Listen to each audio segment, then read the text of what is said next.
Hey, lovely people.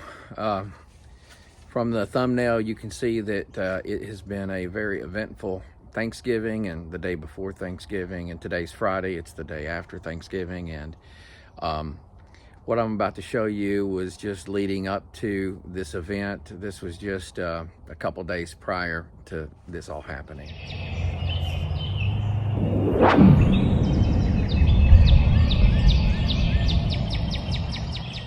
So this is the time of year that we come out and we pick all of these green tomatoes, because if we don't pick them now, what's going to happen is tonight we're going to have a very extreme low temperature, a frost, and all of these will be ruined. They will just turn to mush if you pick them later, and they will be no good. But right now we can take these green tomatoes, we can slice them up, and you guys have heard of fried green tomatoes, right? Well, these will make some good ones. Now, these are a little small, the majority of them, but we will use what we can, and we will definitely get the best use out of these possible. We're not going to let anything go to waste. Interesting looking tomato.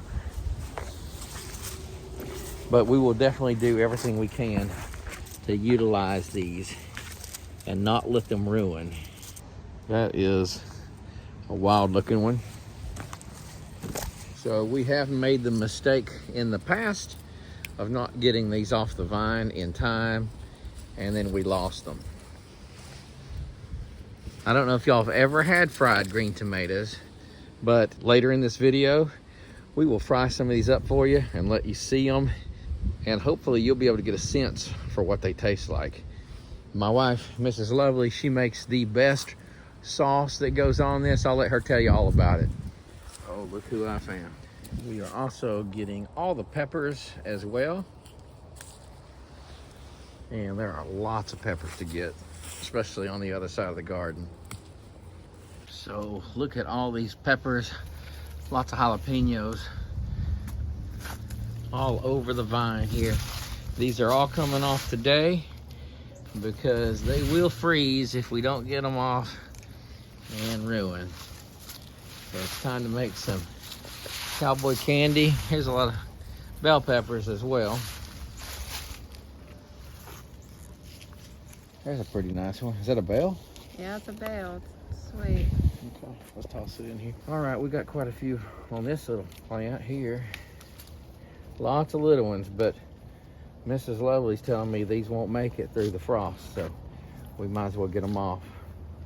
Yeah, jalapenos like hot weather. I'm surprised they're Still coming, yeah, but it's still coming. But it's been warm. Yeah, it's went up and down. We've had some cold nights, but nothing like the rest of this week. What do you think? Should we get this little guy? Yeah, let's go ahead and take it. What are we gonna do with it? Pickle it or whatever we want to do with it. I got some cherry tomatoes on here. Yeah. Get a couple of those off.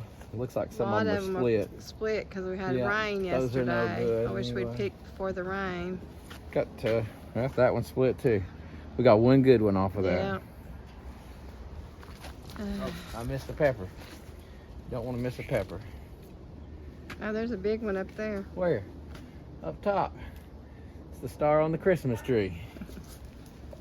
All right, here's a handful. Let's just toss them in there. This is what we got so far. A bunch of tomatoes, green, and a few little red ones underneath here, but we got more tomatoes to pick. Mrs. Lovely found another pepper. All right, got a few more on this vine. Let's get them off.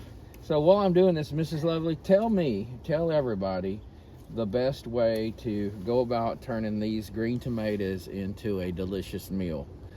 First, what do we do with them when we get them in the house? Well, you wash them, of course, and then you slice them. I do a three-way mix of cornmeal, panko breadcrumbs, and flour, and a pretty even mix of that, and pepper, salt, and I put some onion powder, and just season it up really good. And I make a mixture of egg and milk, and I dredge my tomato slices in the flour mixture, and then I dredge them into my milk and egg, and then I go back and forth, one to the other, and then put them in the frying pan and fry them till they're crispy, golden and crispy, and I make a remoulade sauce to dip them in. I was telling you about the sauce. It's called a remoulade. Remoulade. Come on down here with me. It's a Louisiana sauce. I've got a few down here on this vine to get. What kind were these? These are odd shaped. Those are a type of Roma. Will they make tomato. decent fried green tomatoes, or you think? They won't. I don't know. I hope they turn red so I can make sauce out of them. But You got one red one here. yeah, I was looking forward to using those for sauce and salsa. Well, we'll show you cooking up these fried green tomatoes and let everybody see how delicious they're going to be. So Mrs. Lovely and I were having breakfast on Wednesday morning with our 2 grandchildren. And if you've been watching the channel lately, you understand that we've been through a life change and we now have custody of those 2 precious grandchildren. And we had just cooked breakfast. We were a quarter to halfway through the meal. We were laughing. Mrs. Lovely had just said that I was hilarious, and she was just laughing, having a good time. We were also going back and forth and talking about serious issues related to our family, things that we're currently going through, and her emotions were up and down. Well, I looked at her and everything was normal. I looked at my grandchildren, talking to them, looked back at her. And when I looked back at her, her head was already fallen, and she was falling out of her seat. She was just gone at that moment. I jumped up and I grabbed her and I brought her to the ground and I laid her there. And I just did not feel air or life in her at that moment. And I was broken, and the first thought I had was, I've got to think about CPR. I've got to remember what I'm supposed to do right now.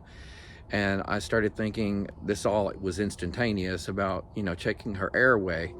And the moment I began to consider that in my brain before my hands started that act, I saw I was laying her down and her head was just about to touch the tile in the kitchen, and she raised up and she was trying to come to. So thank God she did come to. This all took 10 seconds or less, somewhere in that neighborhood. And it was out of nowhere. There was no warning, nothing that told her or told us that she was in any trouble whatsoever. So we spent the day in the emergency room. Again, this was Thanksgiving Eve, and they did say, we've got to admit you into the hospital. We've got to do an echocardiogram. We've got to find out what's going on. So she already suffers from heart problems and she's on medication. She basically has a ventricular arrhythmia. It's not specifically, they call it a PVC, I believe. It's where she gets every 3rd heartbeat, there's a pause and nothing happens for a moment, and then there's a big hard thud in her heart that kicks it back in. And that's been going on for years, and this medication has helped control that somewhat, along with her blood pressure.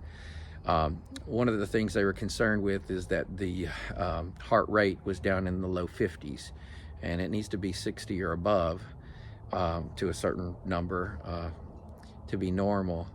And so bottom line is, we spent the night in the hospital. They hooked her up to all sorts of monitors.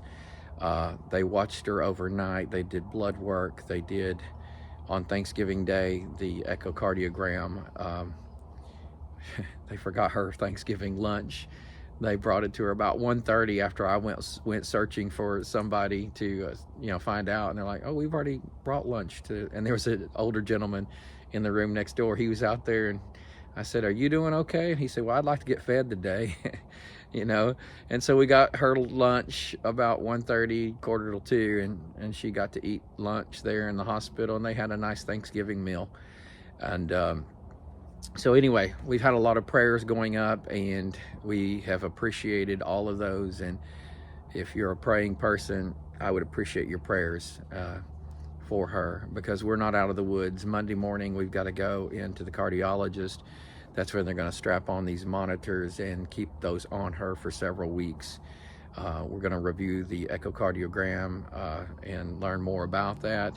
They felt good enough that they could send us home, but that's kind of concerning because they didn't see any problems that were beyond what they knew she already had. So we have no explanation of what happened. If any of you folks out there are knowledgeable in this area, please chime in and let me know. But here's some of the things that kind of got dropped in our ear along the way by some of the emergency room physicians and the hospital physician, not the cardiologist, but the others, and that was something called VTAC. And apparently VTAC is when your lower chambers of your heart they have a scenario where they can just get wildly out of control and they can just pump really fast, and basically so fast it's not pulling in any blood, so you've got a dry pump, and that therefore it's not going to shoot out any blood up to the brain, and when it doesn't, there's no oxygen to the brain and you go unconscious. And if it doesn't kick back in quickly, then people move on to the next life. And if they determine that someone has that condition, from what I understand, there may be some medications, but I've not read anything that makes that sound very positive.